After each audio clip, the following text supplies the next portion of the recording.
Morning বন্ধুরা, রাধে রাধে। কেমন আছো সবাই? আশা করছি সবাই খুব ভালো আছো, আমিও খুব ভালো আছি। তো আগের দিনে তো তোমরা দেখলে আমি রুই মাছ কিনে এনেছিলাম পুরো টাটকা। তো সেটারই আজকে একটা রেসিপি বানাবো, তোমাদের সাথে শেয়ার করব। দেখতে থাকো আমি কিভাবে কি করছি, সব কিছুই তোমাদেরকে বলবো। তো আমি আজকে বানাবো সর্ষে বাটা দিয়ে রুই মাছ। তো তার জন্য আমি নিয়ে নিয়েছি দুটো বড় চামচের সর্ষে, পেঁয়াজ দিয়ে দিলাম, আর একটু লাগবে, একটা পুরো গোটা রসুন লাগবে, সেটা দিয়ে দিলাম, আদা একদম অল্প লাগবে, কাঁচা লঙ্কা আর ধনেপাতা। এখানে আমি একটু নুন দিয়ে দিলাম, একটু জল দিয়ে দিলাম যাতে ভালো করে পেস্ট হয়ে যায়। এখানে আমি একটু জিরে অ্যাড করে দিলাম।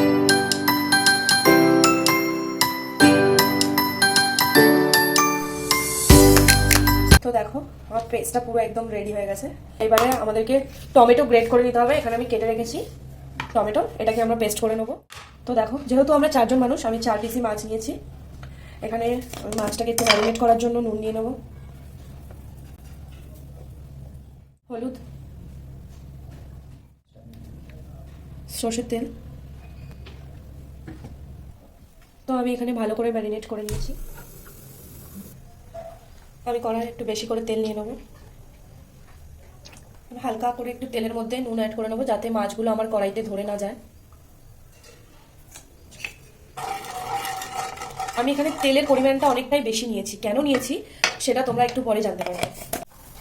তো এখানে আমার তেলটা গরম হয়ে গেছে, আমি এবারে মাছগুলো কড়াইতে দিয়ে দেবো।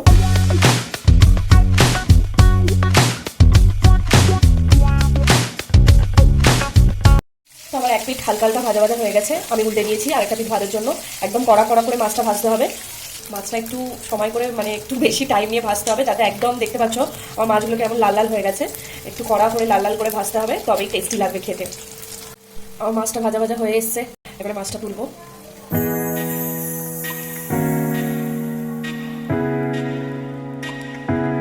তো আমাদের এখানে যে পেস্টটা করা ছিল সেটা এখন আমরা দিয়ে দেবো।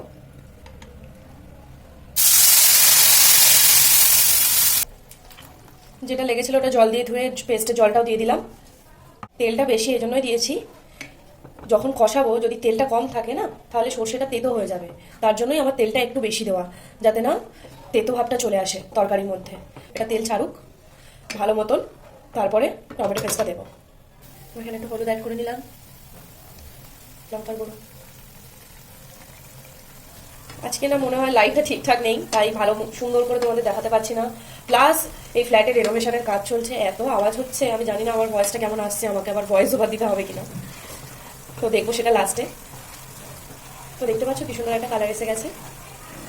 এবারে এটা পুরো কষা কষা হবে, তেল ছেড়ে দিয়েছে। তো আমি এখানে টমেটোর পেস্টটা অ্যাড করে দিলাম। আস্তে আস্তে গ্রেভিটা পুরো মাখা মাখা হয়ে আসছে।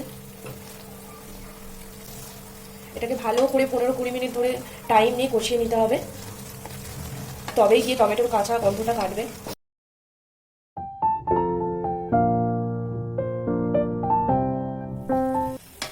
দেখতে পাচ্ছ পুরো গ্রেভিটা একদম বসে গেছে, পুরো কষানো হয়ে গেছে। তো এখানে আমি জল অ্যাড করে দেবো।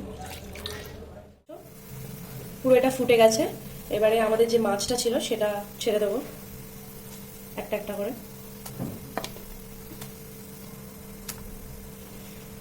দিয়ে কিছুক্ষণ একটু ফুটবে, ফুটে ফুটে আবার হালকা জল কমে আসবে, তেল ছাড়বে। তো এখানে আমি একটু গরম মশলা অ্যাড করে নিলাম, প্রায় হয়েই এসছে।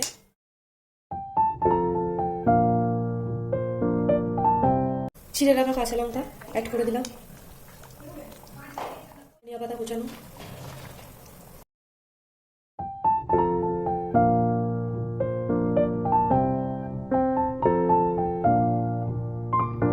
তো আজকের ভিডিওটা এইটুকুই। টাটা, রাধে রাধে।